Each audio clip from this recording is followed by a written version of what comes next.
So, Sunshine, the people want to know basically who you are. Like, what do you do?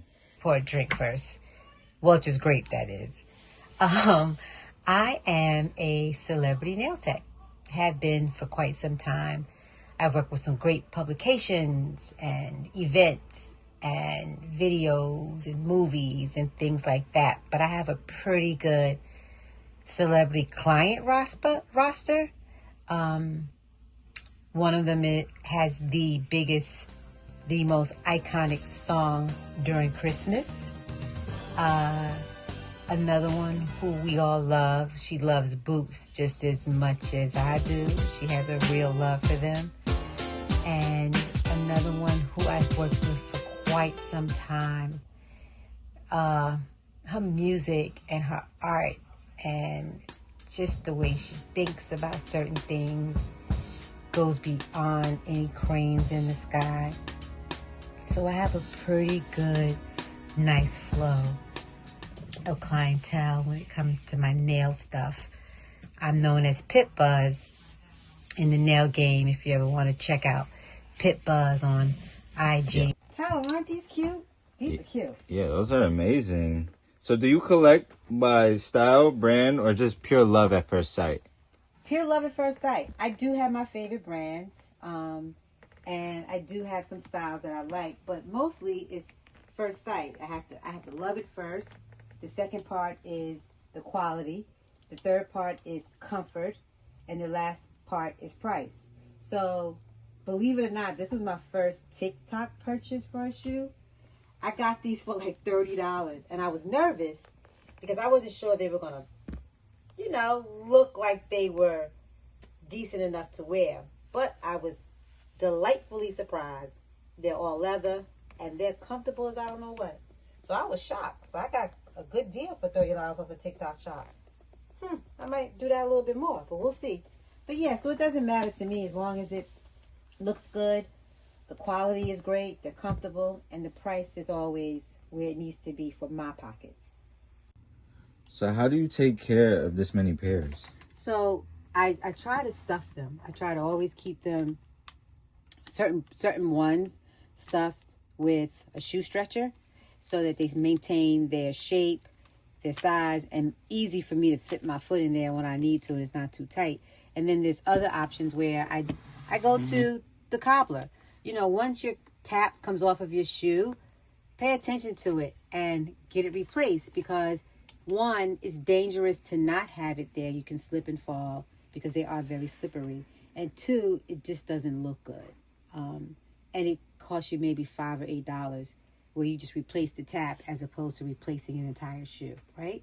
So that's the other part. And the third part is I try to keep, the reason why I have this type of display is because you're not really supposed to keep your shoes in a box. Or if you do, they should have a hole. See how sneakers always have a hole in them?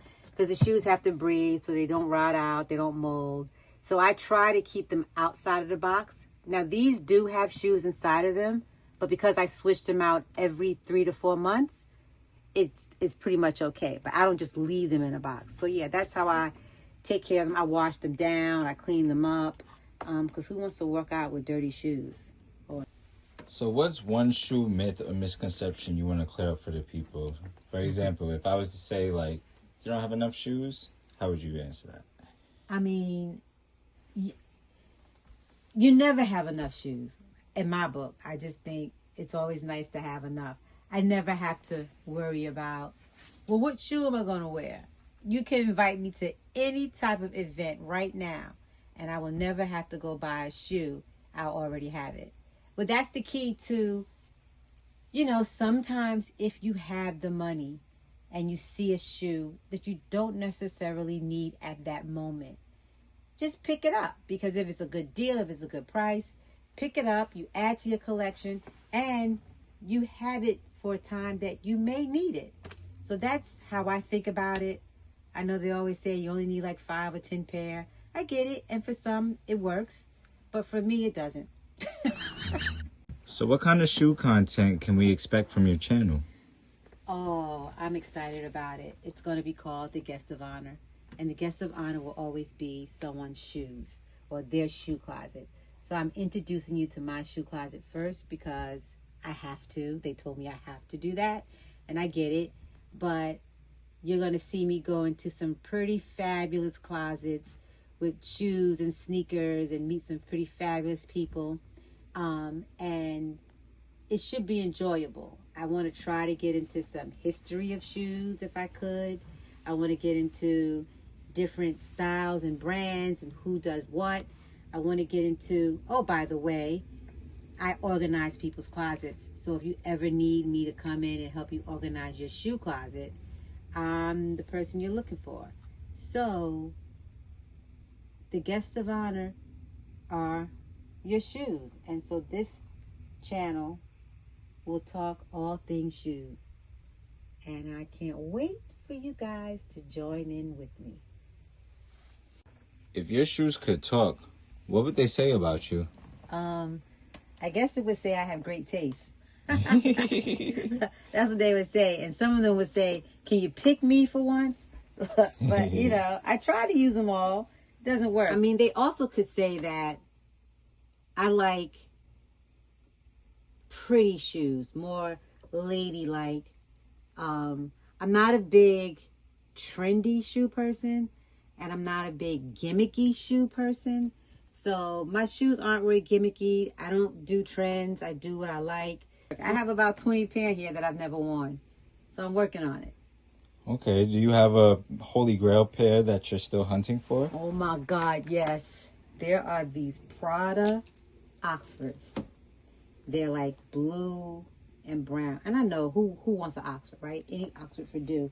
Any Oxford would do, because I had these, right? And Louis Vuitton made these, and they're nice. They're great. But the Prada ones are similar, but they're a little dressier.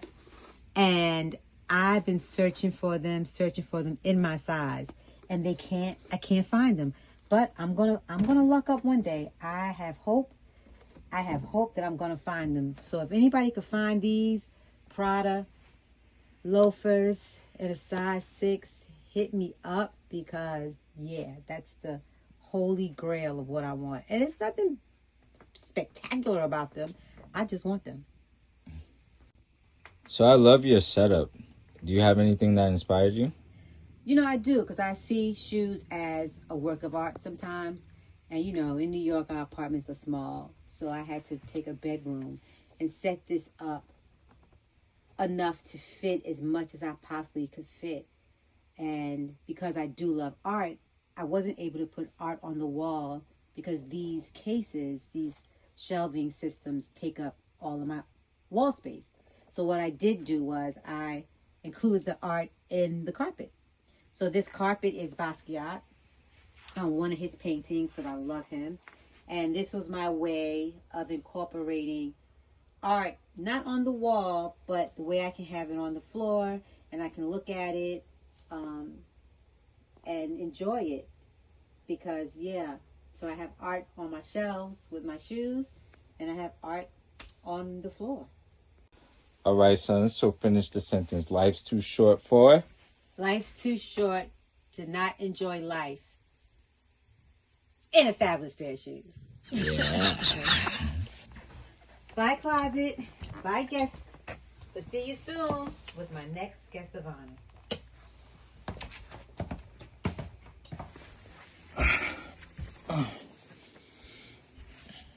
Peace, closet.